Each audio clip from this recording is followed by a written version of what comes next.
as much as we love the Barbz and as great and as diehard as the Barbz are, this is the day that we, I guess, officially go to war with the Barbz. They will fucking murder me. No, you don't want Barbz. Tell me died slow. They talk about your family, your kids. You got kids. Oh, it's crazy. Yes. All hours of the night. Yes, it's bad. First, for maybe 5 minutes, it was quiet. And then someone retweeted it, Barbz, you know what to do. The floodgates open. We're literally doxing you. Like, every single person has, like, been joking about how, like, the Barbz will dox you for this one. They'll fucking kill you. And some of them have literally, like, come into my fucking DMs and be like, we're gonna end you. Like, we're gonna end your life. So if I were to make a top 10 list of all-time rappers, it would include Nicki Minaj. How does that make you feel when I say that? Does it sound like a attention-seeking hot take? If it does to you, I want you to sit for a second and think about exactly what Nicki Minaj has done over the course of her 11, 13-year career and the impact she's had in that time, especially on what modern hip hop looks like right now. And think to yourself, why would a statement like that seem like a attention-seeking hot take? And when you arrive at the answer to that question, you're probably ready for this video. If that statement gives you pause, if you question it, it's okay. It's wrong, but it's okay. What part of being a GOAT is Nicki not qualified for? Are we talking impact? The current rap landscape was shaped by Nicki breaking hip hop's glass ceiling and crafting an aesthetic that every female artist, rapper or non-rapper, is kind of copying right now. Are we talking sales? Nicki has 4 platinum albums, 3 of which went platinum in an era where going platinum generally meant that people actually had to buy physical copies of your media. Is it album quality? I'll admit I've never been a huge fan of Nicki Minaj's albums, but very few in the GOAT conversation have great entire albums. People put Andre 3000 in the GOAT conversation based off guest verses alone. Speaking of guest verses, what about actual bars? Do I need to throw out some of the bars and verses that Nicki has given us over the years? I know it might be a blind spot for hip hop fans my age because Nicki happened at the same time as Kanye's rebrand and Drake's emergence and the last leg of Lil Wayne's championship run and the emergence of significant new artists like J. Cole or Kendrick Lamar. But understand, Nicki, more than any female rapper at the time, made hip hop about the ladies for real and not just tangentially, so many male hip hop fans kind of kept their distance a bit. Also, for men my age, hip hop wasn't as easy to indulge in between getting real jobs or just general adulting around that time in 2010. By then, I was in my late 20s. My halcyon days of sweaty dorm room arguments about hip hop and the hip hop landscape were over. But if you're paying attention, there are clear signs that Nicki changed the game and is currently living in the space of that change. And I personally don't feel like I missed out as much as I appreciated being able to watch that change happen in real time and watch a generation of younger millennials along with some older Zs eat her up as she emerged from out of nowhere in 2010. And a lot of these were mostly black girls who, up until this point, maybe didn't feel like hip hop was as much theirs as it was mine when I was their age. Girls who attached to Nicki and whose world lit up due to her presence. Can you tell that I'm a Yankee? What's that? An American? Not really. Like, you've got a different accent. I don't know. From my standpoint as an older hip hop head, it was cool to see a new generation engaging with the culture in a new way. But that means I kind of didn't notice what was going on. I kind of didn't realize Nicki's significance until now when her wave is kind of over, but it's creating a whole new undertow in its wake. At the same time, some of Nicki's recent actions have been really hard to stand by, even for some of those fans who were young when her wave first started. And while her legacy shouldn't be in question overall, it feels like her name isn't brought up quite enough in conversations about hip hop's most significant figures. And she now is seemingly being replaced by artists who came up via an image that she helped pioneer and establish. while she, the mother of this wave, flounders and can't seem to avoid controversy. As I say that, you should be starting to see some parallels between this problematic fave and a problematic fave I've talked about before on this channel, Kanye West.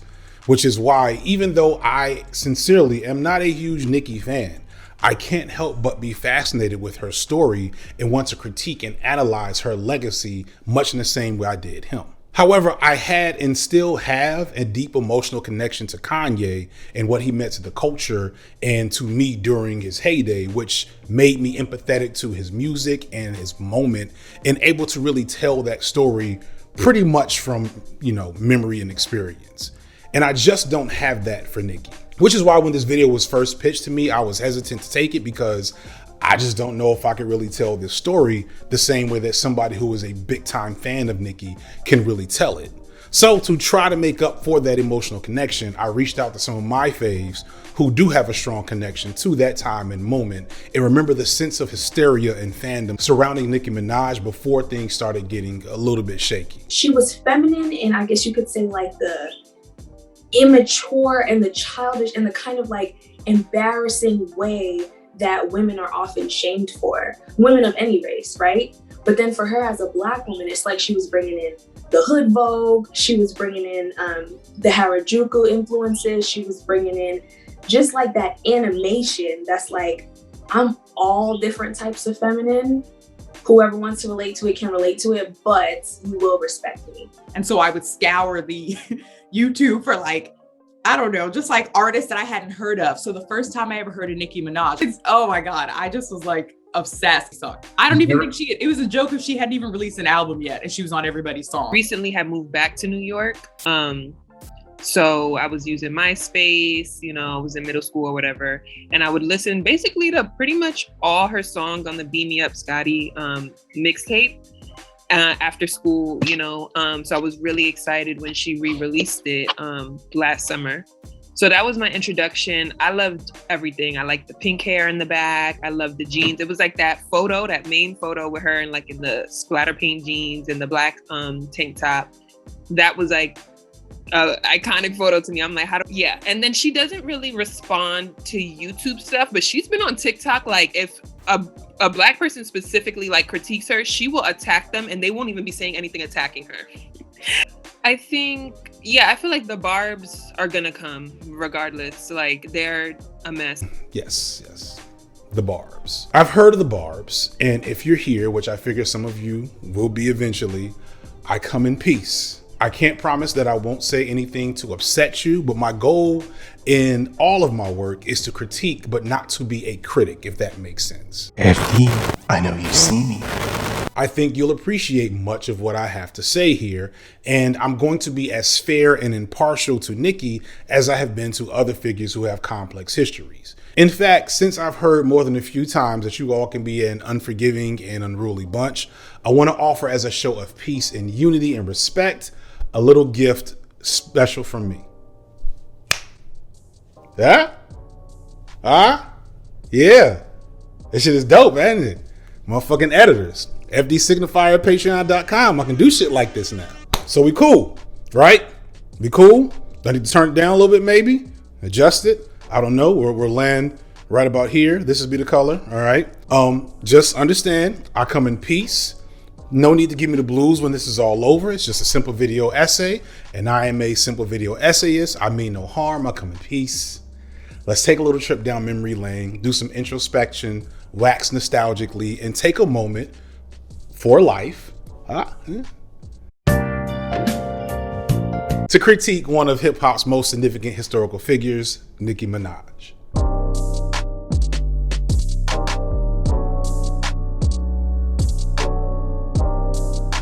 So we have to start with some, grounding of the topic and point out that it's not all that controversial to say that since its inception, hip hop has been a boys' club.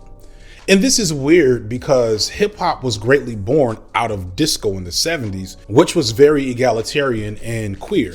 The first rap song, Rapper's Delight, was actually masterminded by Sylvia Roberts, a former disco singer herself. I'm a type of person that never like to copy things that are out there.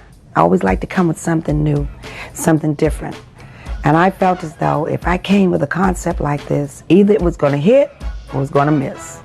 And I really felt strong about it, that it was going to be a hit. Play the music, he said, hip hop, the hip to the hip hop, you don't stop. Rock it to the bang bang. I says, what is this? I says, okay, I tell you what, I marry the three of you together.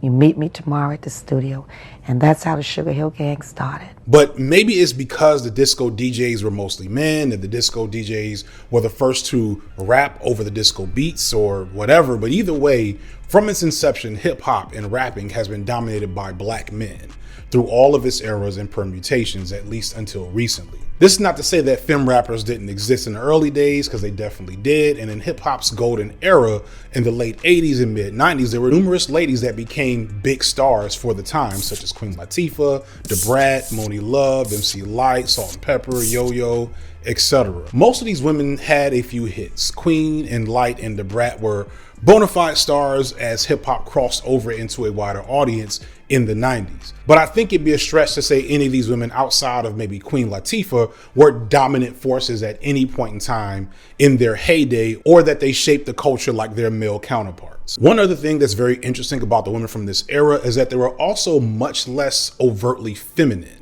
Baggy clothes were still very much the norm for them as they were for their male counterparts. And maybe they were still beholding to some of that kayfabe of black masculinity in hip hop at the time that I talked about in other videos. That, or they didn't want to risk being seen as too provocative or sexually liberal in a more outwardly conservative time, even for hip hop. This is not to say that all female acts were masculine coded, because that's not true. But even those acts that weren't masculine coded were still more subtly sexual. They were at most fun girls like Salt and Pepper and use cute euphemisms for sex and intercourse or whatever else, but never got around to being the raunchy type of acts that we see today. Like, remember Shoop? Remember when you were a kid and you would say shoop and it felt like a naughty word because that's what Salt and Pepper were talking about in their song? Meanwhile, everybody was doing coke this whole time. Like 80s, 90s, all them niggas was doing coke. So, you know. What the fuck was I talking about? Where am I? Further, a lot of the prominent acts for women in the 80s and 90s were proteges and projects of more established male rappers or producers first. For example, you have Jermaine Dupri and Da Brat, Ice Cube and Yo-Yo, Queen Pen and Teddy Riley. This, of course, is typical of the time. Like, every rapper or record company to break through and get a wave always had their next up roster, and the rosters almost always included at least one female rapper or singer, or both, to varying degrees of success. And this formula gave us the likes of Lil Kim, Rod Digger, Bahamadia, Foxy Brown, Trina, and other notable women in hip hop's lore. But there's a lot more failures than we remember. Like, I don't know, I feel like in that era, and probably even still today, a lot of established rappers and producers, they were just finding cute chicks they wanted to holler at and trying to make them into stars, even if they had minimal talent. And to be honest, it worked a little bit because, you know, people don't know Trina never rapped before her star turn or in Trick Daddy's Nan. But other acts don't quite stick out in memory, like the Deadly Venoms, Olivia, Soleil, the infamous Syndicate, Charlie Baltimore, Emil, Vita. For numerous reasons, many of them due to systemic patriarchy, it was hard to make it as a female rapper. It's still hard. But despite that, since the 80s, there's been at least 3, including Nicki, 4 truly transcendent female figures in hip hop. That being the aforementioned Lil Kim, along with Missy Elliott and Lauryn Hill. Once hip hop started to become the commercial juggernaut that it is today, it was these women in the mid to late 90s that held the torch for women in the culture when it seemed like no other ladies could or were allowed to. And now I'm going to explain why Nicki Minaj is better than all of them. Being the ridiculous person that I am, I made a rubric with 4 categories: bars, hits, impact, and success. To me, these are the 4 criteria that you have to measure a rapper by when having any conversation about who is or isn't the GOAT. And I have met with a committee about this framework and had it validated by several studies and focus tested and approved by numerous significant figures in the community. So this is completely legit. Trust me, no need to double check this at all. If I were to rank each of these 4 women based on this rubric, Nicki would only come out on top in one category, but she wouldn't be less than second in any other, allowing her to just edge out Missy Elliott by a few points. And I say this again as a person who had never owned or even fully listened to a Nicki Minaj album before making this video. But as a critic, I can't look at the totality here and not see that she has to be at the top of the GOAT list. But there are some caveats. Like, do I think Kim's impact overall is maybe more important or greater than Nicki since she was the first to do what they're kind of doing? Maybe. Do I think Lauryn Hill is the best artist out of all of them? Well, yes, but she literally had one album, or 1.5 if you count the MTV Plug thing she did, and then she divested from the commercial nature of the music industry pretty much immediately after getting famous, which I don't blame her for. But that's a story for another video, and to me that pretty much disqualifies her. I'm sorry. We're not talking about who has the greatest integrity. We're not talking about who has your favorite songs. We're talking about who is the GOAT according to that expertly designed rubric. What is a female GOAT? Needless, what's the name for a GOAT? Oh, What's yeah, the name no, for a absolutely. GOAT? I can look that up. Yeah, give me a second. Yeah, so it's a nanny? Is that? Oh, fuck. Yeah, no, I wouldn't do that. No, we're not going to do that. We're just female GOAT. We'll do that. While to me it's easy to argue that Nicki is the female GOAT, we have to also think about exactly what that means in the grand scheme of things anyway, considering that really she only has a small amount of competition compared to her male counterparts. Is this even that big of an accolade to hold because of that? And maybe a few years ago I'd have said no, but today modern hip hop is different, and inarguably women are the biggest stars in the game, and more than ever it's important to analyze what it is these women have done to expand the reach of the culture and who deserves to get the most credit for it. Which brings me back to Lil Kim, who is just going to kind of be a big co-star in this video for the next big chunk of it, so I should probably give her a bit of an intro. Lil Kim was the first lady of Bad Boy Records, which pretty much ran hip hop from the mid 90s into the late 90s with Notorious Big and Lil Kim and Mace and a couple of other acts that Puffy just managed to keep relevant, including himself. The window before their era, between 1990 and 95, is for my money the best era of hip hop, and I don't say that just because that was my youth and where most of my best memories of hip hop come from. It's also because it was before the full homogenized, commodified nature of hip hop at a massive level really settled into the mainstream.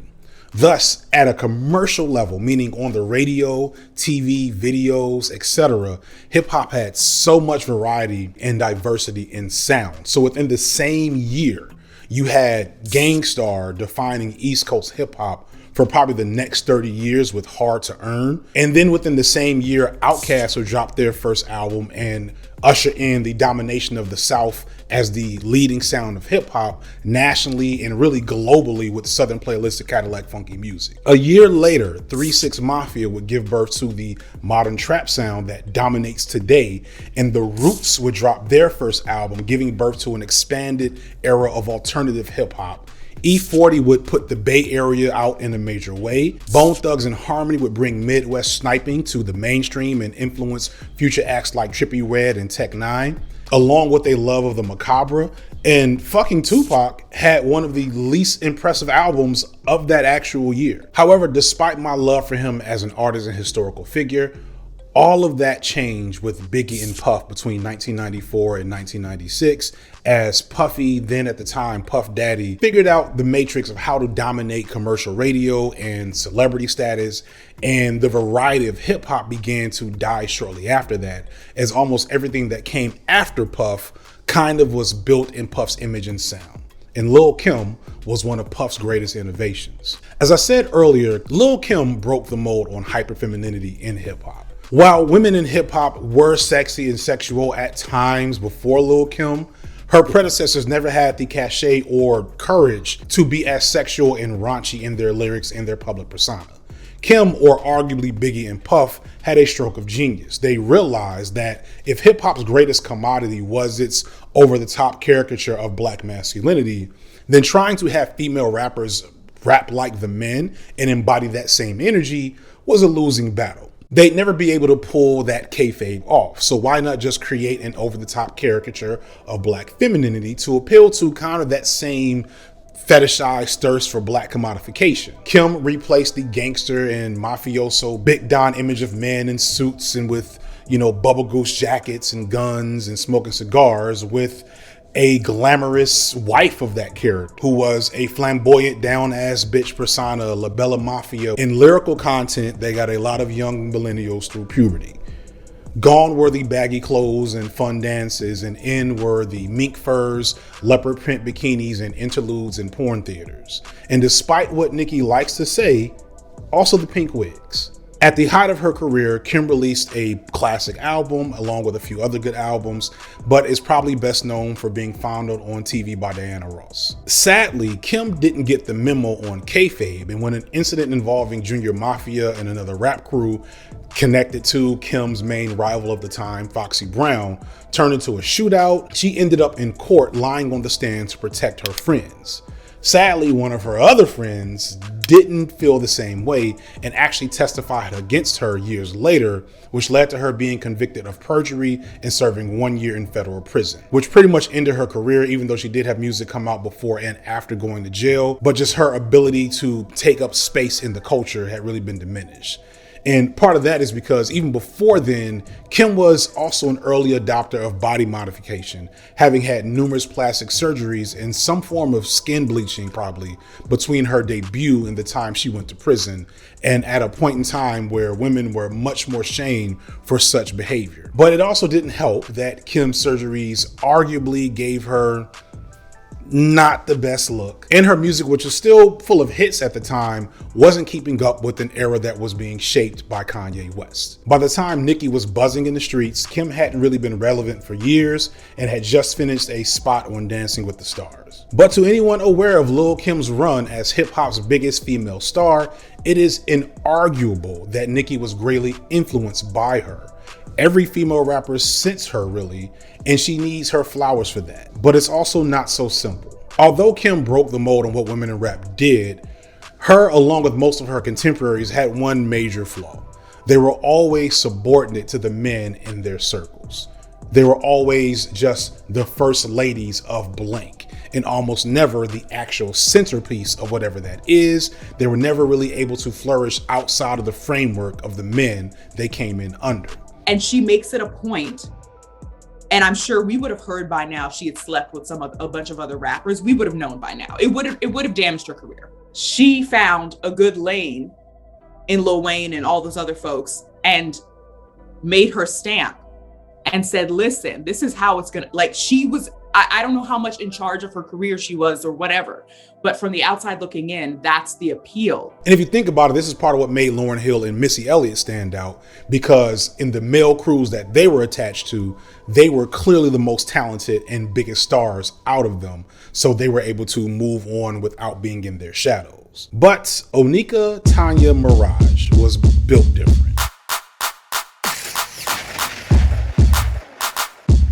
As usual, I'm not gonna give you much of a biography. You can find that elsewhere. Just know that Nicki was born in Trinidad and grew up in Queens, home of some of hip hop's biggest legends such as Nas, Mobb Deep, LL Cool J, etc.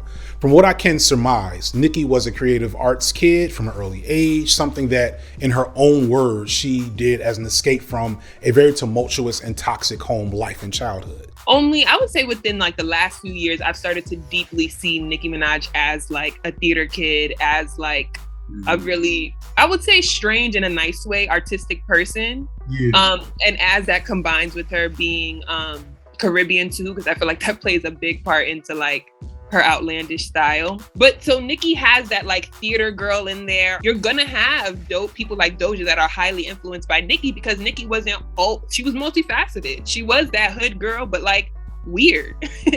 And then, so that's why people were able to connect to Nicki, who are not always 100% New York down to the roots, because she had a lot going on. Nicki pursued arts and music from a young age, and in 2007, she created a buzz that culminated in being signed to Young Money by Lil Wayne in 2009. Like I said, he's still immune to DBT. He said, I got to have that girl shout it. Hey, yo, shout it. Yo, I want to meet Nick and shout it. And he met me. Who doesn't take a flight when Weezy F Baby's on the phone? You know what I'm saying? And along with Drake, created arguably hip-hop's greatest ever supergroup, Young Money, and dropped numerous hits at the turn of the decade for most of the 2010s. But I don't think it's fully understood how significant her emergence was at the time. I was teaching at a high school in Atlanta when Nicki came out, and a lot was happening in hip-hop. Wayne was kind of at the end of his reign at the top of the hip-hop food chain. Kanye was in the middle of his post-808s transition. His influence was just starting to emerge, in fact, in a lot of other artists. Atlanta gangster rap was changing from Young Jeezy to Young Thug. East Coast rap was finally starting to figure out a way to become relevant again, and women in hip-hop were probably as silent and invisible and bad as they had ever been at any point in time in the history of the culture. Female rap was down bad. Like, the BET Hip Hop Awards in 2009 could only muster 3 women to be nominated, and I don't know if any of them actually came out with an album that year. They gave it to MIA, a rapper that wasn't from the States, that nobody ever heard of except for one song from one of those Judd Apatow movies about weed. And I know there's someone who's gonna tell me that MIA is huge in the UK. Shout out to Storyteller and Saber, but that's dope. At the time, nobody knew who the fuck she was, and outside of that one song, nobody cared. It wasn't a good look for women in hip hop. For those couple of years, more than ever at that time, hip hop just wasn't a place where girls could feel really centered and a part of the culture. I imagine that a lot of black girls didn't feel like the culture was really for them at all. They weren't seeing themselves other than as eye candy and video chicks dancing, or if they're lucky, maybe singing in the background. Missy had really slowed down by then and had ran her course as a major artist and the focal point of the industry. Lauryn Hill was long gone in the middle of her I'm gonna be there in 5 minutes arc for her career. Lil Kim was fresh out of jail and going through her plastic surgery arc. Foxy was recovering from some type of autoimmune disorder that took away her hearing.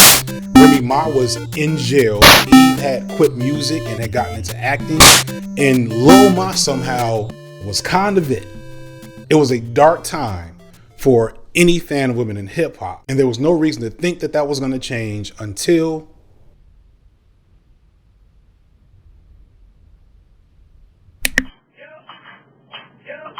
Mercy Fireman? Ready? Yeah, hey yo, I was in the plane with Dwayne. You can call me Whitley, I go to Hill Lane.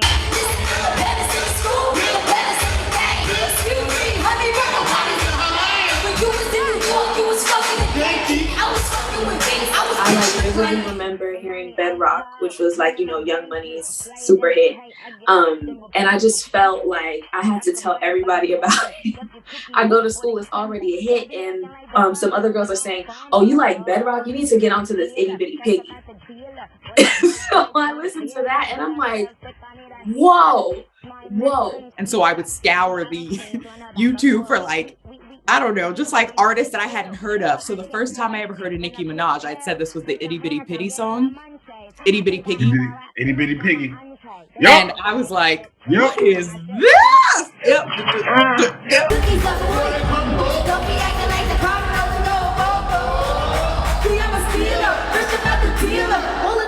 Here comes this baddie with character and attitude to boot, whose presence on stage gave no regard to her gender and her perceived role in hip hop, full of over-the-top theatrics, bright, gaudy colors, and infectious energy. Attitude, swagger that was just different for how women came off in hip hop. But I think more significantly, while Kim and Foxy and Remy and so many female rappers were really trying to reproduce the masculine coding of hip hop, greatly imitating the voices literally of their male peers, Nicki said fuck that and gave us whatever she wanted at the time, whether it was this bratty high-pitched thing that she would have going on, or these booming Cookie Monster vocals, or straight up singing. It was just literally her own shit and it was working, and the girls at the time ate it up. And here's really where Nicki breaks the legacy of Kim. Nicki never felt like she played second fiddle to anyone in Young Money, which is insane when you realize that she formed a group with two of the most prominent rappers at the time in Wayne and Drake. On any given song with them, it's arguable whether or not she had the best verse or was ever secondary or like, you know, a vestigial element to a song. Further, although Nicki's lyrics were still sexually explicit within the template that Kim created, her persona was not that of the girl that was cool enough to hang with the boys. She was a brute force of girly chaos. Nicki didn't aspire to be overly sexy or demure. She was a character there to dominate and be the center of attention, complete with erratic and over-the-top inflections, silly faces, poses, and ridiculous outfits and fashion, and the patented lazy metaphor that she made famous at the time, sometimes too much. Y'all remember what I'm talking about? Like, they would set up the metaphor and then just say the thing. Like hip hop, you're supposed to be like, yo, I drop rhymes like bombs. Nicki would just be like, I drop rhymes, bombs. I didn't like a lot of Nicki's stuff. I'm happy that one didn't catch on for long, although like for a time, everybody was doing it. The other thing I think is fascinating is that Nicki was doing all of this kind of on her own terms with way more autonomy than folks were ready for.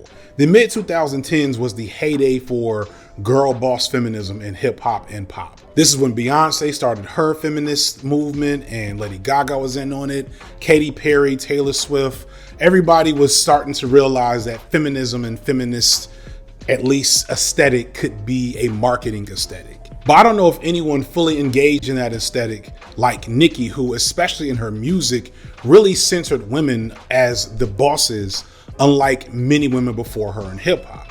We use the term hyperfeminine to describe Nicki, but understand that this hyperfemininity was not for us. It was not for the male gaze. In fact, I remember, to be honest, being low-key frustrated with how elaborate and glammed up that Nicki often was, because it wasn't all that titillating to me as a cishet man at the time. And that's great on a lot of levels, but as we'll talk about a little later, kind of having this idea where we're just gonna create feminism that just switches the roles. So while Nicki definitely showed a lot of skin and was an early pioneer of body modifications for Black women, it goes back to something Khadijah actually talked about in her video about the video vixen era from that time, which talked a lot about the difference between sexual desire and sexual access. These depictions of these women proliferated throughout media on a regular basis, particularly Black and Latino women. It fools some people into thinking that they're given access to these women's bodies. And this is something that Fitz talks about in the paper Behind the Scenes, is that a lot of these video models, especially if they were extras, you know, you're on set for long hours, it's long days, and people are buying alcohol and it's basically party. It's like, okay, cute, but then they turn off the cameras and you have some rappers or directors or members of the rapper's entourage trying to come at these girls, trying to get sexual favors from them and all of this stuff, or thinking that they have access to these women's bodies, thinking that just because they were sexually desirable, that meant that they're allowed to have access to their bodies. Nicki turned up the desire, but turned down the access.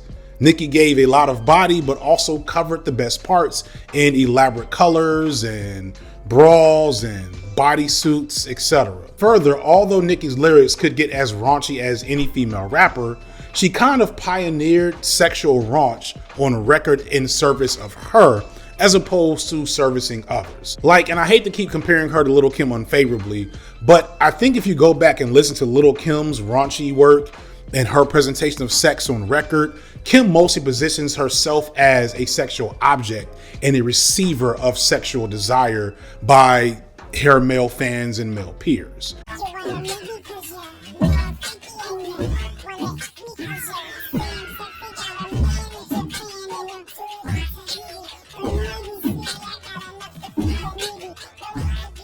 But Nicki was like, no, you all are here to please me and are here for my pleasure, which was transgressive at the time. Like, you know what I love about it too is it was love and hate about it, because obviously it's like, okay, we're just trying to beat these guys in their own game by objectifying them, but she has very top energy is a thing too. Like, even like, I think for a lot of these, like, I think about even Queen Latifah in that way. Queen Latifah had top energy.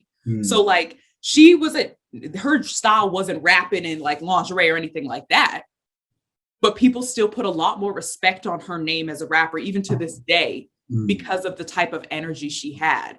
And that's what I meant by that hard femme vibe. For a perfect example, both of these artists made an ode to Notorious Big's Dreams, a song where Big raps about fantasizing on various female R&B divas at the time.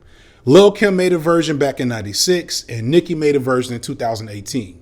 And while both kind of have the same overall tone and candor, Nicki's version is overtly more demonstrative and clearly centers herself as the key actor in her music, versus Kim, not as much.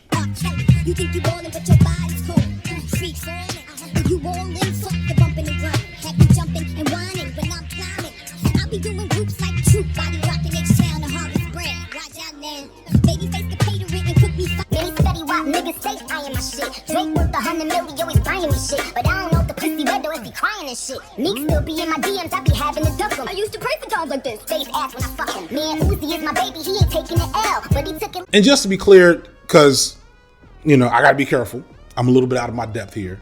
This isn't about like a submissive versus masculine energy thing. It's more about the way that sexual presentation and like availability can look and feel different depending on what you're giving to the world, and how that will appeal to different audiences depending on what their background experiences are. And that is probably the biggest thing about Nicki that I find interesting. Because Nicki, more than any mainstream female rapper before her, really expanded the way that hip hop was received and participated in by Black girls and women. Like I've said thus far, she shook up the world, and suddenly these girls, not tomboys, not ladies in the streets, married to the game, not conscious, real around the way girl chicks, but girly ass girls, in your face, being obnoxious and bratty and having fun and not caring about how you felt about it. They had a place in hip hop. And not only did they have a place, they had a whole section. Shout out to every teacher who taught Black girls when Itty Bitty Piggy came out. You could not stop a full-on Nicki chant in a lunchroom between 2009 and 2011. And it was beautiful to witness for me, because even though, again, I didn't get it because it wasn't for me, I loved watching that fandom erupt from these girls who, like me, once upon a time, didn't feel like hip hop was truly representative of who they are and what they wanted to be about. And now they got to participate in this amazing musical and social culture and suddenly have this avatar emerge and thus participate and be centered. It was awesome to see. These teen girls, many who were in rough spaces and backgrounds that I taught, were finding their voice through Nicki and embracing Nicki's chaotic theater kid weirdness and breaking hegemony in the process and just shaking the table. A lot of these girls would become the deadly mythical force now known as the Barbz. I'm not sure who first created the concept of naming a fandom. Maybe it started with the Believers at the time. Maybe it started with the Bayhive. I can't call it. But what I do know is that no fandom group is more feared and more vicious than the Barbz. Once again, please observe the pink walls. Friends, all right? Everything's cool. Because here's the thing. The viciousness of the Barbz is pretty well known at this point, but what hasn't been engaged with is what created that viciousness. Like, consider how you train someone for combat sports. Going back to my Mike Tyson video, there's a certain process and mental state that you have to get into to fight people for a living. Humans aren't naturally vicious. We don't seek out conflict as a product of desire. We engage in conflict as a product of necessity or for defense. And I think that's true for the Barbz. While I don't condone much of the harsh things that they've done in the past, like threatening Tracy Chapman, y'all, come on now, or some worse things that I'll get to later. But I think it's important to consider that the Barbz got this way for a specific reason, which is that motherfuckers loved to hate on Nicki Minaj when she first came out. Like, if you ever need, low-level evidence of the double standard between the way black men are perceived and received in the media versus black women.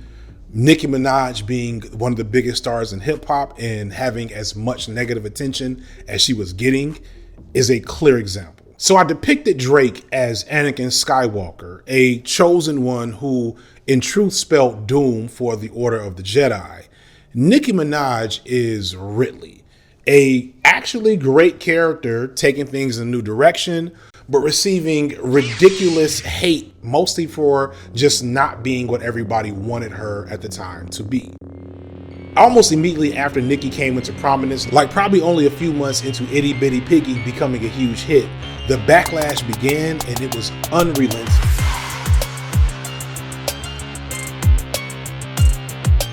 There's this thing we do as a society and pop culture that is inherently just casual patriarchy that says that if something is liked by mostly girls, if it's a girly thing, then we must openly hate it and try to destroy it. It's just some shit we do. And this is not unique to black culture. This is universal and probably spans time. Like when I was a preteen, it was Immature, which is a boy group at the time. And 15 years later, it was Justin Bieber. Bieber is a totally extremely fuckface. And I gotta fucking kill you with this knife, you asshole. You're no one like you. Twilight got this same treatment, as did Tyler Perry, 50 Shades of Grey. And there's probably plenty of things right now that are getting the same treatment. Like, I don't know, like what is the Winx saga? I don't know what that is, but I'm sure that's getting hated on by little boys. And Euphoria, I'm sure, has a whole hate group attached to it. And this is not to say that any of these things were automatically really good secretly or really bad.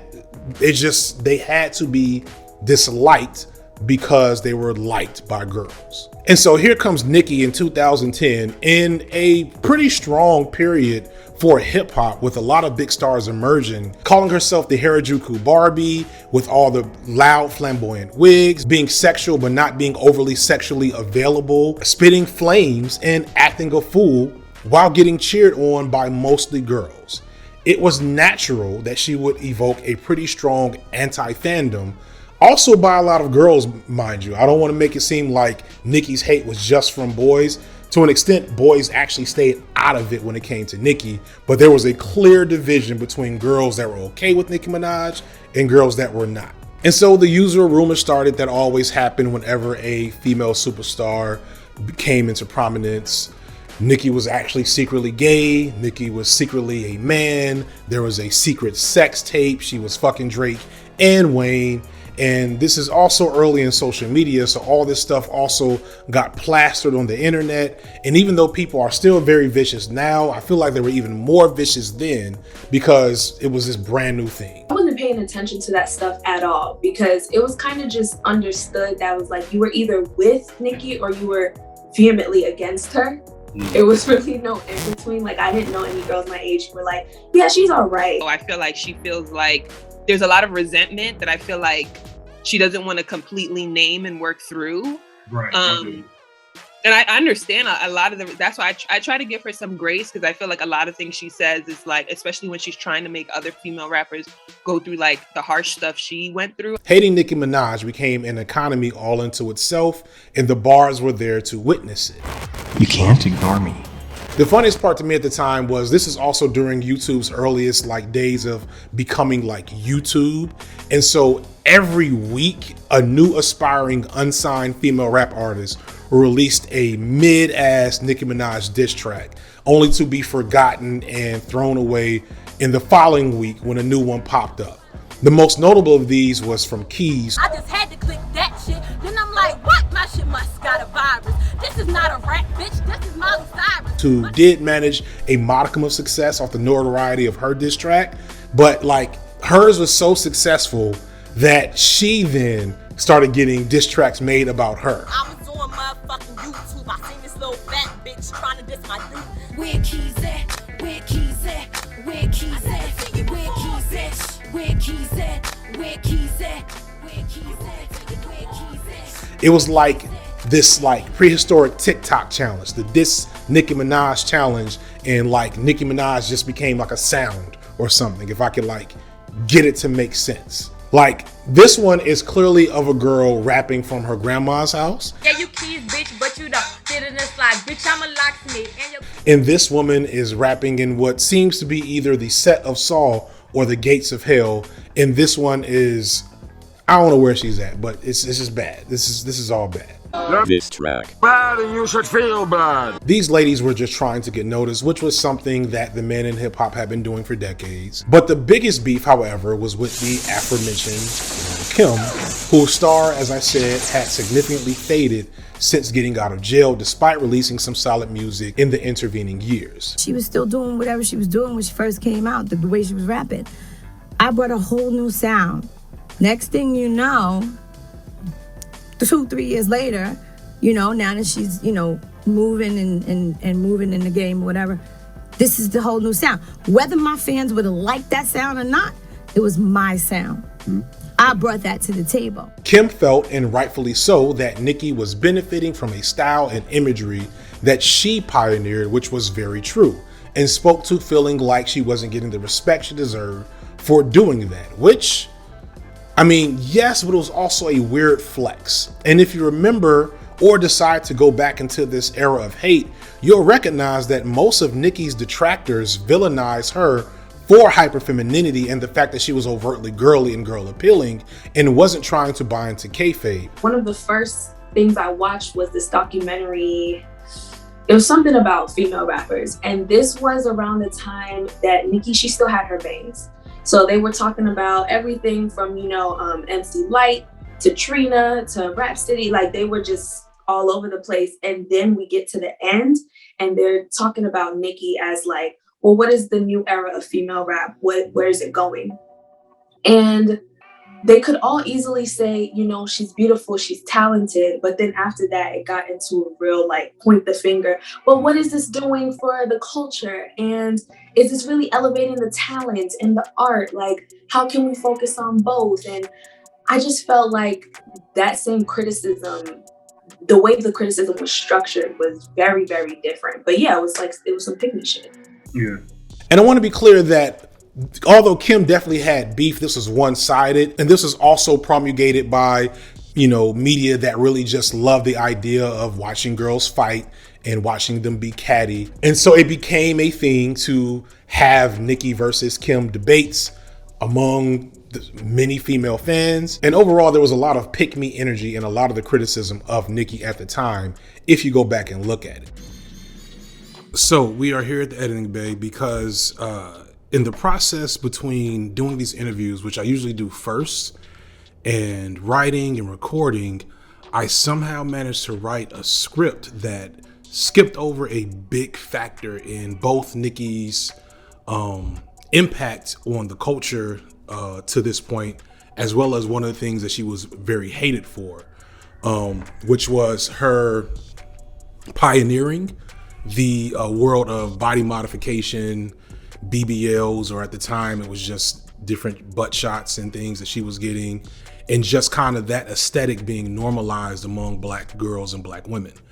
I am not going to pass judgment in terms of whether or not that was a good or bad thing, because I think it's impossible to look at that as all good or all bad, but it's impossible to not see that although, people like Beyonce and of course Lil Kim and other, prominent figures at the time were presenting bodies that had a certain aesthetic that wasn't, we'll say, overly common within the media.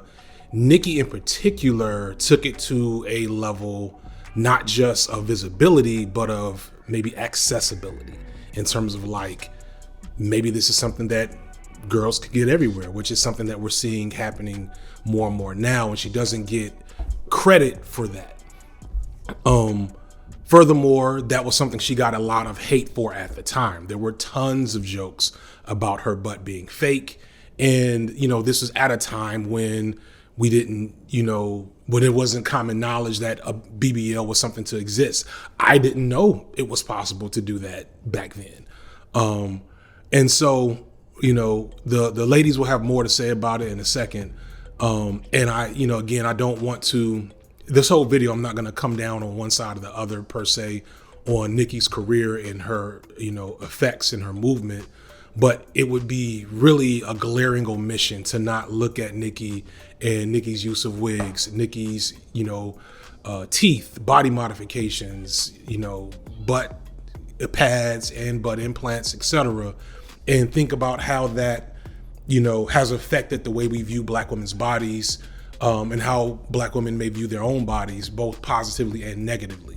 In a way that I hadn't seen other rappers that were more voluptuous do. That were women that were not as boom as Nicki Minaj. Also, right. There weren't any. There weren't, at least as far as I know, that were popular. And so her getting popular for all of these different reasons, and then on top of that, her body being that way. And, Kim Kardashian rising in the same time. So you have a white equivalent for the white girls to realize, oh, maybe this is a desirable look. I think trying to make it binary is part of the problem, because she does play a role in BBLs really took off after it was clear that Nicki everybody wanted the Nicki prototype at some point. Women look at other women's bodies and they analyze where they stand in the beauty hierarchy, and a great majority of them say, well, how can I replicate that? So, I don't think it's a negative thing on her legacy, because as you can see now, as she said in her Joe Budden interview, she got the butt shots first, but you look at her body now and it's so much more than that. So I think to say that she pioneered it and it's her fault is kind of odd, considering it looks like she's falling into the epidemic as well. There's an outside influence that she's also vulnerable to. But Kim was just the beginning. Another thing that didn't help was just how pop-oriented Nicki's debut record was. While the album Pink Friday did have some bangers on it, it had just as many overt pop hits, which felt like a betrayal to some within hip hop and caused a lot of conflict, if not just for the fact that Nicki had so much potential as a straight up lyricist. And another thing is Nicki's pop hits weren't always like her Black contemporaries of the time, where there were always still elements of soul and R&B. Nicki's pop songs were pretty much interchangeable from what you might have gotten from Taylor Swift or Katy Perry or the party rock guys at that time period. A lot of her critics took this as proof that their criticism of her not being real hip hop and setting hip hop back for women and all this stuff, they took it as evidence that that was actually the case. But much like Drake, Nicki's pop efforts garnered her more fans, more money, and more clout and attention, and a bigger status within the industry. And when she wanted to, such as on the song Monster, one of the more classic verses that you'll ever hear in hip hop, she could consistently show you that she was still a beast with the pen, so the real hip hop heads could still appreciate her for that. I don't know. Nicki is that phase. People will say what they want to about it. I even have said some shit, but that phase was camp, flamboyance, queer at its finest, without even maybe realizing. It was also around time Lady Gaga was really popular. You know what I mean? The 2010s in music was party time. Not only was it Black girls being into her, but random white girls too. Mm. And when you have that and you have to cater to that audience, that's why I think you get the starships and the stuff like that. And Super Bass. When Super Bass came out, that was the one. If you hear that chord even now, I still go up for it. But white girls on the internet were this one is for the boys with the boomer system, top down AC with the because I don't even know if she was really saying much about it. I don't know. It was girl bossing. It was all the right time. It was the perfect time for Nicki to come through. Yeah. But there was something there where she was doing the pop stuff, which is really iconic, because even though it wasn't New York centered, you kind of forgot she was a New York artist when she was doing all that pop stuff. Even though that was still a big deal, but at the time it didn't seem like much of a big deal, because we wanted her to do traditional rap stuff. We wanted you to do the diss track Back to Keys. We wanted you to do maybe some R&B type songs Lil Kim did with Mary J. So that was stuff that I was I liked at the time, and I still would want a New York artist to do, but she went a different way to make her name even bigger. Getting back to the point I was making earlier, watching Nicki go through all of this incredibly unfair and unearned hate and vitriol, is probably where the Barbz learned to be so vicious, because they were always fighting and learning how to fight dirty, because that's how people were doing Nicki at the time.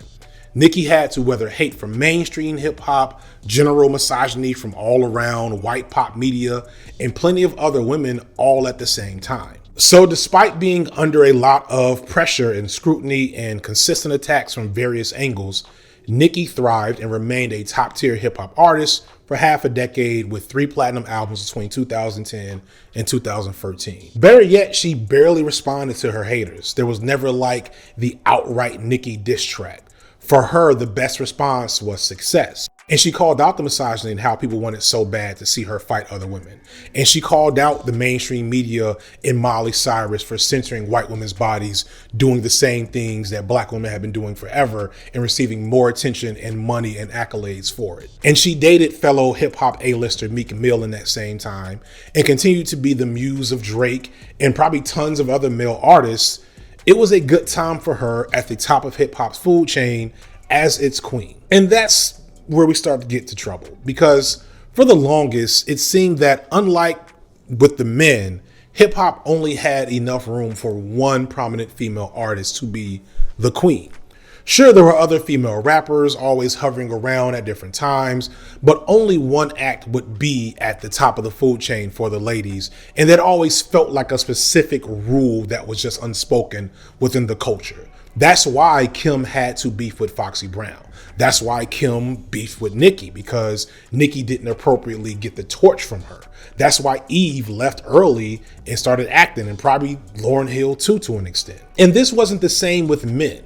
While Biggie or Nas or Jay or Wayne or whomever were definitely rappers that had a top dog status at a certain points in the industry, other male rappers were fine being underneath them the whole time. Like someone like DMX was never considered the best rapper out at any given time during the height of his career, but nobody really cared. Nobody charged him up about that. He did songs with the other best rappers in the game. But for the ladies, if you weren't the queen, it's kind of like you basically didn't matter. You would never get the attention, the marketing budget, or the work that the queen had at the time. And for all of Nicki's smart and important moves of not giving into the haters and challenging the status quo for women in hip hop, and she won 7 BET awards in a row, which isn't saying a lot, but at least tells us what was going on with women in rap music. You didn't see her doing a whole lot of other things to pull other women up with her in the game. Like, if you go through her whole discography, all 4 albums that she's come out with, and almost any song that she was a guest on up until very recently, she doesn't rap with any other female MCs except for Foxy Brown, whose heyday had long since passed by the time Nicki had her on a track. And that's the thing about girl boss feminism, if you think about it. It talks the talk, but when it's time to really put skin in the game, the first question is always, how does this skin affect me? Does it have to be my skin? Can it be somebody else's skin? I would rather not lose the status I have right now. Nicki had attained this spot that no other woman in hip hop had ever had, and she seemed pretty satisfied with being the only girl that got to hang out with the boys on their level. And this was all well and good until...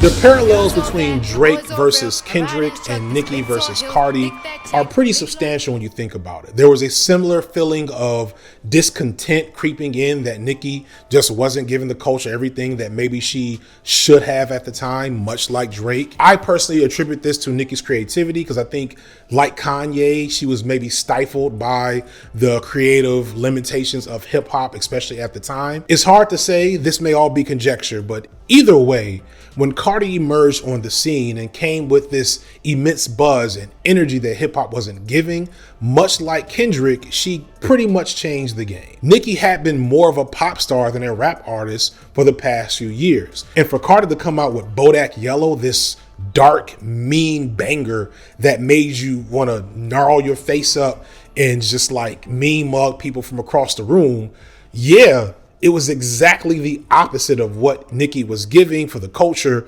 and it was very well received. And because of the way we do female rappers, it immediately became a problem. And it didn't help that Cardi just had a unique it factor that made her incredibly charismatic and likable, which is something that despite her talent, Nicki just didn't quite have. Cardi is kind of like Lucille Ball and Marilyn Monroe mixed with like Bonnie from Bonnie and Clyde. She had this amazing story of fighting her way out of a really messed up situation. She had came up in the social media era and already kind of knew how to engage with her fans.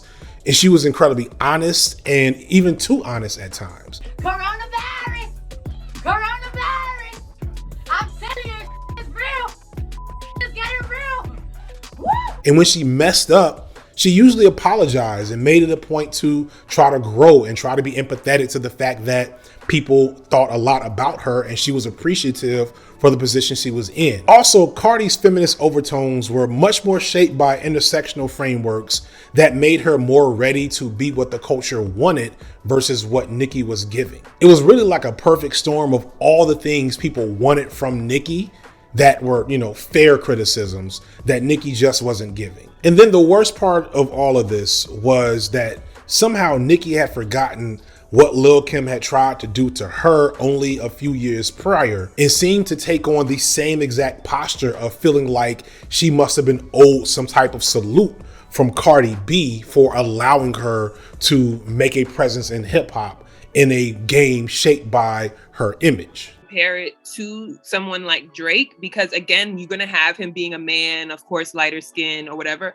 But at the same time, Drake, even if he's not personable behind the scenes, the way he's used his career to actually support other artists. So it's like when you look at what like her peers have done, and sometimes she only recognizes her male peers and not like her female peers. So sometimes it's hard to even help her legitimize her arguments by comparing it to other women when she doesn't really compare herself to other women. And I think she's aware that she came in and fulfilled her prophecy. Like everything she was saying she was gonna do, she actually did.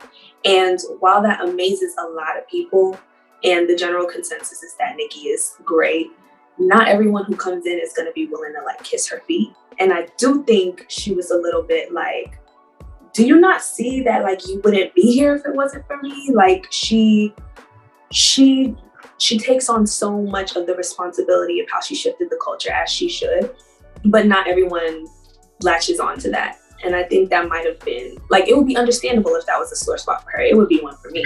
And then paradoxically, Cardi took on the same exact posture that Nicki did and paid it little attention and kept saying, but I don't really have the time for that. It's like if you ain't my man, or if you're not taking my money from me, you're not stopping my money, then I don't really give a about you. People just want to pin it so much because it's entertainment. But she never put on the track, or at least they did eventually, and that's kind of where the beef maybe escalated. I don't know, I'm going to get into the stuff, but the point is, at the end of the day, Cardi really was too busy becoming a megastar to really fight with Nicki. Cardi's rise to megastardom actually brings us another ugly truth about Nicki, which is that Cardi really rejected the framing that there could be only one female rap superstar at the time and set herself to working with other female rap artists who were trying to come up at the same time she was.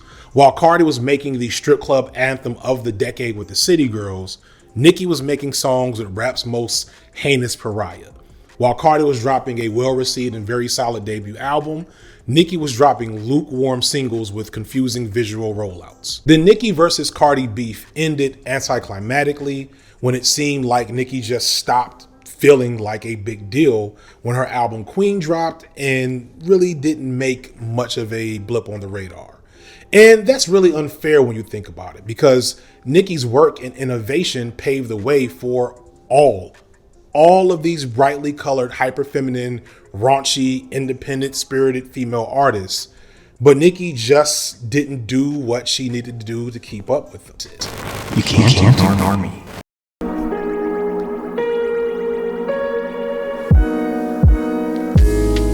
So if you've gotten this far into the video, I can guarantee you a couple of things. One, you've probably already seen and clicked off of 3 or 4 different ads, which I have pretty much no control over. Also, you are probably a fan of long form, analytical, educational, or maybe even philosophical content about a variety of topics. You can find satisfactory solutions to both of those needs on the streaming platform Nebula. Nebula is a streaming platform created really by me and lots of other like-minded creators like Princess Weeks, Cat Black, Sarah Z, H Bomber Guy, etc., who have come together to help create a network where content creators can make content without worrying so much about YouTube's copyright system or demonetization or algorithm bubbles that make it so even after you subscribe to my channel, you may not see that I've came out with a video in the last couple of weeks. On top of having content from your favorite creators ad-free, Nebula also has a ton of original content from those same creators. My new favorite thing that I'm definitely getting ready to contribute to soon is Working Titles, a series of videos where your favorite creators take some of their favorite pieces of media, movies, TV shows, video games, and make short essays explaining the opening elements to those pieces of media. There may or may not be an episode about the Boondocks coming up sometime in the next month. I don't know, we'll see how this workload gets. But as a cherry on top, Nebula has teamed with CuriosityStream, another independent streaming platform, providing the best content around science, history, technology, arts, pretty much a little bit of everything there. And you can get a full year's subscription to Nebula and CuriosityStream by clicking on my link in the description and using the promo code FD Signifier. Not only does this give you access to all this content, it also supports the channel. And because of that, I want to say thank you to CuriosityStream and Nebula for sponsoring this video. Please support the sponsor if you can. And now back to the content. I gotta find a way to pigeonhole wrestling into this. So Nicki Minaj is a lot like Ronda Rousey. For those who don't know, Ronda Rousey was the first breakout female superstar in MMA, coming into prominence actually around the same exact time as Nicki. Ronda was a decorated judo specialist and Olympian who was mauling all of her competitors for years before being brought to the UFC.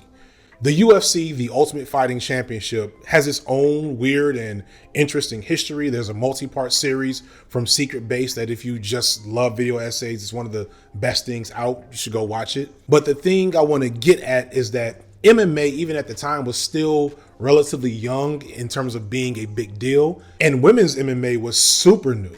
And Ronda was a mold breaker in numerous ways, much like Nicki. For one, she was just better than any of the women who came before her and were around at the time. She had world-class judo skills, which she used to win almost all of her matches in pretty much the exact same way. Also, while she definitely exploded in popularity when entering the UFC, she was still a huge star with a ton of hype before and after entering, apart from the UFC. And she was conventionally attractive and able to satisfy that unfair need for female athletes to still be good looking in order to be big stars. With all this in hand, Ronda Rousey became a huge star in the UFC, became a champion, and the biggest draw they had at the time. And she dominated her competition, who in retrospect just really weren't close to her level athletically or technically. But the thing is, she also started acting and doing commercials and being a celebrity when she maybe should have been expanding her skills in the ring. She didn't grow any other fighting skills other than judo. And I'm no MMA expert, but I'd argue that wrestling and Brazilian Jiu-Jitsu and striking are all probably a little more valuable skills to have as a fighter than just straight up judo. But the thing is, her emergence over the years, and here's where we have the Nicki parallels, had gotten more women athletes to take the sport seriously, and more importantly, had gotten them access to training and coaches and the systems that they needed to achieve at the highest level. In other words, she broke the glass ceiling and suddenly she had to compete with way more women, many of which who were hungrier, more talented, better trained, and more skilled than she was. And at the same time, she was starring in Fast 5 or The Expendables. So later in the year, she got knocked the fuck out.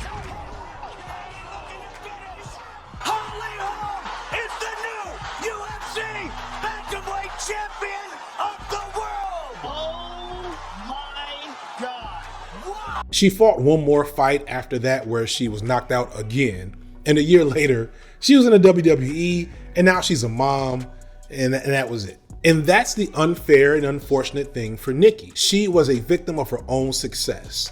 She changed the game, and then the game caught up to her and then passed her by.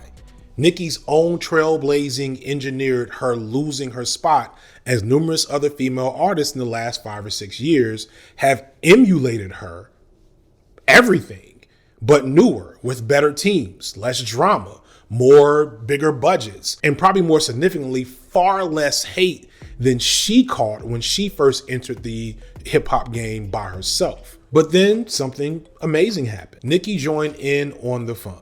Nicki did a song with the young upstart Meg Thee Stallion and helped us get the phrase Hot Girl Summer. And not long after that, she appeared in the song with Doja Cat.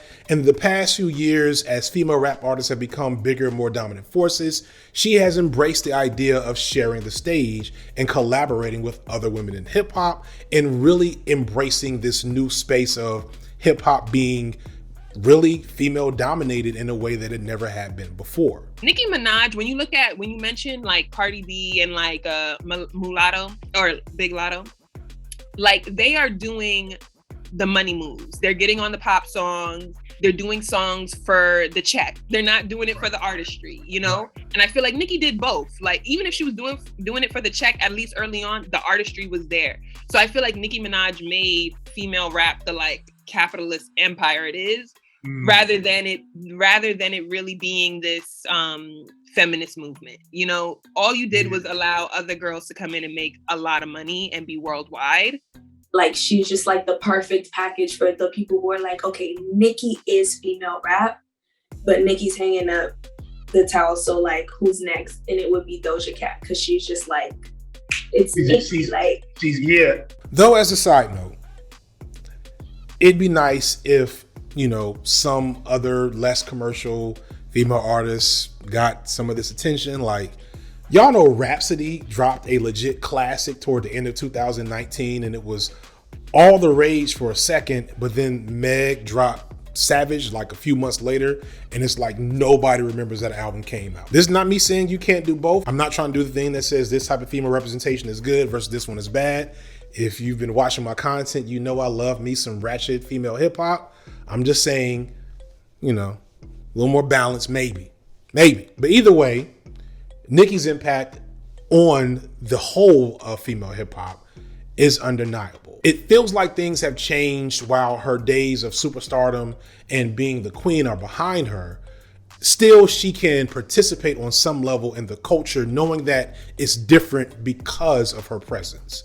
Being a peripheral fan, I don't know why Nicki seems to be keeping a lower profile, but it feels awesome that she's still here and alive and doing well enough to get her flowers while she still can and be respected by women that she's paved the way for in a hip hop landscape that she helped shape. Even if her time in the spotlight by herself is over, it's still great that she had it and still has it to an extent. Well, that's all I got today, y'all. You can't ignore me. You will witness me. Fuck, man, what? You've been ignoring me this whole time, FD. Yes, I've been ignoring you the whole video. Do you know what the stakes are here right now? You do not need to be here.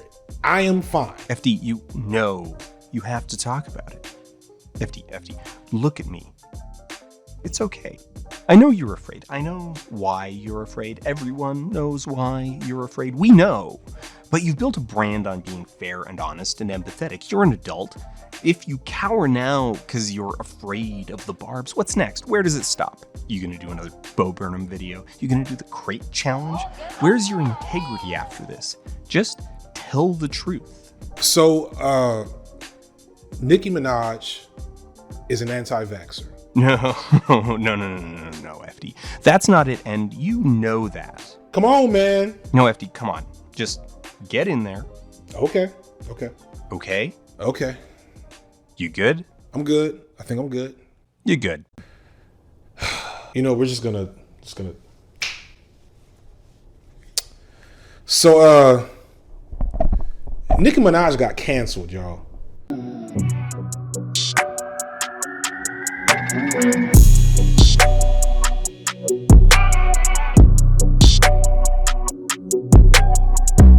wish this story ended on a cliffhanger of what Nicki is going to do next in a positive sense, but it's more like, what is Nicki going to do next? It would be nice to look at Nicki working with this group of up and coming female rappers like Coi Leray or Bia as her just giving back to the community she helped create.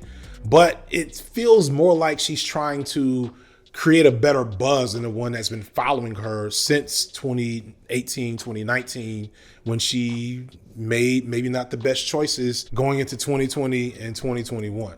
The truth is that Nicki has lost status significantly with a lot of her former fans because of numerous decisions and behaviors that are inarguably reprehensible if they're true. And a certain portion of her fan base has found this stuff far too awful to continue supporting her, and maybe Nicki's feeling the pressure to need to sanitize her name through getting more people to work with her.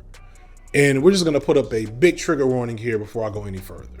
So yes, a lot of you probably only know about the ridiculous anti-vax stuff from last year, but what people are forgetting is that at about the exact same time, and almost like a wag the dog type of situation, Nicki was being criticized on the low for some things that were far more concerning. The thing that I think has hurt Nicki the most is that in the aftermath of the Me Too movement and a general increase in sensitivity and awareness to sexual abuse and victimization for women, Nicki has managed to, on 3 different very public occasions, find herself directly connected with and supporting men with varying degrees of toxic, abusive, and sexually predatory behavior. As I mentioned earlier, Nicki was the first person to work with Tekashi 6ix9ine once he got out of the prison. Tekashi 6ix9ine was in prison for something else, but he had pled guilty to the sexual assault of a child in 2015, for which somehow he got probation for. I really honestly don't know.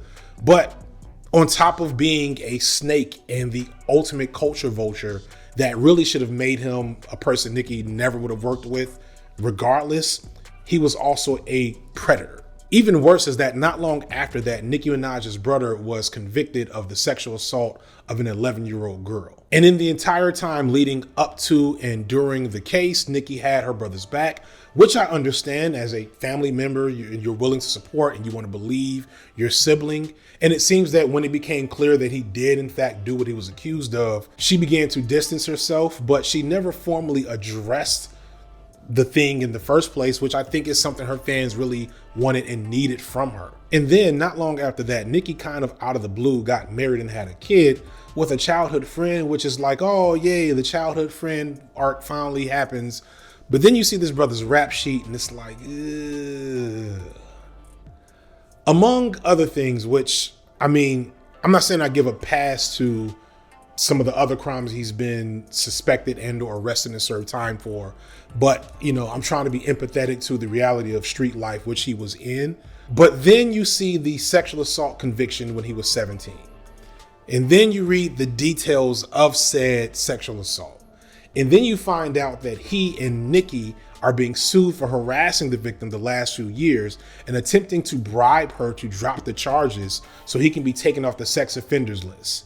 And then you hear that the Barbz were sending this girl death threats for being a clout chaser. That's a lot of yikes. It's a lot of yikes. Now, all of this is based on the report from the victim, so we are talking allegations, but it tracks as a pattern of behavior in the post-Me Too and information age that a woman with this many eyes on her, with a mostly female fan base, it really is not doing Nicki Minaj any favors. And she had done a lot of other great work after that. But yeah, then finding out all this stuff, I was just kind of like, I don't love any artist so much that if they're with someone that I'm like questioning their values and judgment, that I'm going to be so devastated if I can't like go to their concerts or listen to their stuff. You know what I mean? Like I'm in a place right now where I'm not actively hating Nicki because I don't, but I also am like, girl, yeah.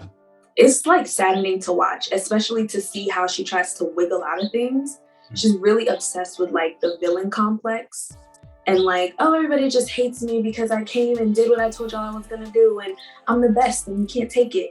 And I don't know, being so obsessed with saying, remember how I had to overcome this and now I'm here and people are still hating on me.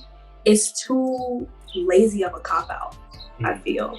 And it allows her to like cherry pick when social media and when I guess the culture can benefit her or not, like when it's on her side or not. Now, you might be inclined to call this a double standard because, in all honesty, if you look through the close associates of most major rappers, you probably find more than a few creeps, criminals, and predators. But it does have a different texture to it because Nicki's fan base is female, and thus they are more sensitive to that type of stuff. But regardless of where you sit in like your perception of all of that, recognize that this is all happening at the same time that her female counterparts were championing fights against misogyny and abuse and assault. We have Meg Thee Stallion being the center of numerous attacks, and Cardi B breastfeeding in videos, and Nicki is palling around with a known snitch and sex offender who faked being in a gang to up his rap profile and then snitched on his gang to avoid jail time. It's an ugly turn of events for Nicki, who has barely addressed much of this criticism and has also, more importantly, barely released any music since 2018. She's appeared on a few tracks and became a notable TikTok sound from a few of her songs, but gone are the days where Nicki Minaj's voice was the soundtrack to the summer. What's going on, people? I'm coming to you from the editing bay one last time because I'm sitting and I'm watching the whole video all the way through, and I get to this point and I'm thinking to myself, you know what? There's a couple of more points I wish I would have added in this particular part of the discussion. And so here we are now. The thing I want to do is bring back this concept of girl boss feminism and how that makes this situation with Nicki and these unfortunate accusations around sexual assault. I don't want to say predictable, but very much within the realm of expected situations that she might find herself in, especially considering her girl boss tendencies. I didn't really explain girl boss feminism. I'm not going to go too deep here, but the main thing you're supposed to get is that feminism's overall goal at a very general level is to pursue liberation for people of any gender. That is essentially what it's looking for, equality among genders. And that means all women and all men and everything in between. And girl boss feminism takes that aesthetic, takes bits and pieces of that rhetoric, and really just uses it to position certain types of women in charge of the status quo that we already have right now. And it tricks you into thinking that we're seeing progress, we're seeing advancement for women, and that things are getting better, when really it just means that certain women are getting access to the power structure that is then still used to oppress everybody else. And because we changed the perception of the status quo a little bit, that people think that things are better when they're not, because they're still aligned to the status quo. And so with Nicki, and beyond that, she just kind of did her own thing or only worked with men. And what you see from that is that Nicki Minaj was always really about, representing the status quo. And to flip the script a little bit, which is fine. Like, Nicki Minaj is not Margaret Thatcher. She's not a political figure. She is a significant entertainer and hip hop artist of the last 10 to 15 years. And while you don't have to accept her behavior or, disregard it, because it is very problematic if these allegations are true, the way people hyper focus on the problematic behavior that she has and has done in the face of the grand scheme of the world of music and hip hop, to me, that's just, I don't know about that. And this is why the whole concept of accountability and canceling and things like that, I've always been iffy on, because I just feel like aside from when an individual's crossed a certain threshold, there's really no level of consistency or no real aspect of accountability that any of us really have over these $1 million celebrities who don't even know we exist. That said, I just wanted to tie a through line to how Nicki's behavior and Nicki's girl boss feminism inclinations throughout her career kind of make what's happening here predictable. Because at the end of the day, the issues and, needs of women and feminist undertones within her music were just that. They were overtures and undertones and not any type of revolutionary activity or rhetoric. And at the end of the day, none of that matters unless Nicki has some more hits, which is what we're about to talk about right here. Here's the ugly truth about music, entertainment, hip hop, me and you. You are only as canceled as your next major project. If Will Smith releases a good movie next year, no one will care about the slap. For an example of black women, because I get a lot about like, oh, what about Chrisette Michele versus Kanye West? Well, Chrisette Michele didn't have any hits after she did her Donald Trump moment, but Mary Mary, the gospel act, has continued to be significant and prominent in gospel music despite being overtly supportive of Donald Trump during that whole time. As long as you are making a good enough product, you will remain relevant. Your horrible behavior be damned until we reach a certain point, and I think you know who I'm talking about. Nicki's problem right now isn't the anti-vax stuff. It isn't the weird associations with problematic men. It isn't the showing up with lesser established artists and not coming off like the megastar we remember. It isn't the reprehensible accusation that she and her fans harassed a sexual assault victim. In this fucked up world we live in now, the biggest problem for Nicki Minaj is she ain't got no real new hits. And as millennials and Gen Zs that she was an icon for start to fully emerge into adulthood, her persona as Harajuku Barbie looks a bit out of place among her new contemporaries. Nicki Minaj's like artistry, even visuals, outfits, like the way wigs like progressed outside of Nicki Minaj, she just now has gotten, within the last 2 years, has gotten up on the wig game that was doing way better. Like she would come to awards and stuff like that. And I'm like, Nicki, everybody got a better stylist and hairstylist than you.